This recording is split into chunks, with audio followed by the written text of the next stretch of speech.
স্যামি এবং জাদুর তুলি। স্যামি ছিল এক ছোট্ট ছেলে যার ছবি আঁকার প্রতি খুব ভালোবাসা ছিল। সে প্রতিদিন ঘন্টার পর ঘন্টা কাটিয়ে দিত বিভিন্ন প্রাণী, গাছপালা আর তার স্বপ্নে দেখা নানা জিনিস আঁকতে।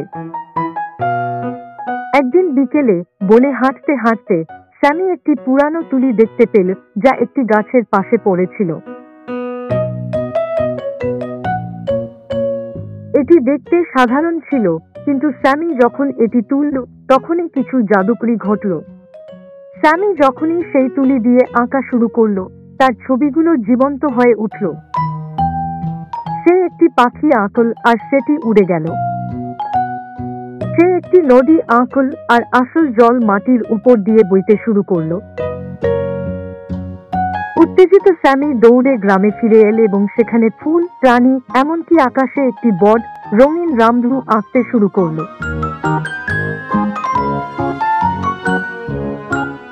গ্রামের সবাই অবাক হয়ে গেল এবং শীঘ্রই সবাই স্যামিকে তাদের জন্য কিছু আঁকতে অনুরোধ করতে লাগলো। কিন্তু কয়েকদিন পর স্যামি লক্ষ্য করল একটি অদ্ভুত বিষয়। যখনই সে অন্য কারো জন্য কিছু আঁকত, জাদু একটু একটু করে কমে যেত। একদিন যখন সে একটি বিশাল গাছ আঁকার চেষ্টা করছিল, তখন কিছুই ঘটল না। তুলি তার সব জাদু হারিয়ে ফেলেছিল। মনের দুঃখে স্যামি গ্রামের প্রান্তে বসবাসকারী জ্ঞানী বৃদ্ধ মহিলার কাছে গেল। তিনি হাসি দিয়ে বললেন, স্যামি, জাদু তুলি নয়,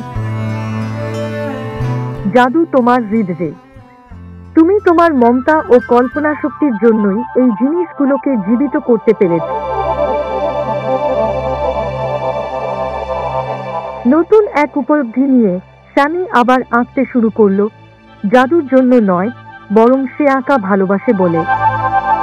যদিও ছবিগুলো আর জীবন্ত হয়ে উঠল না, তবুও তারা সুন্দর ছিল এবং সবার মুখে আনন্দ নিয়ে আসত।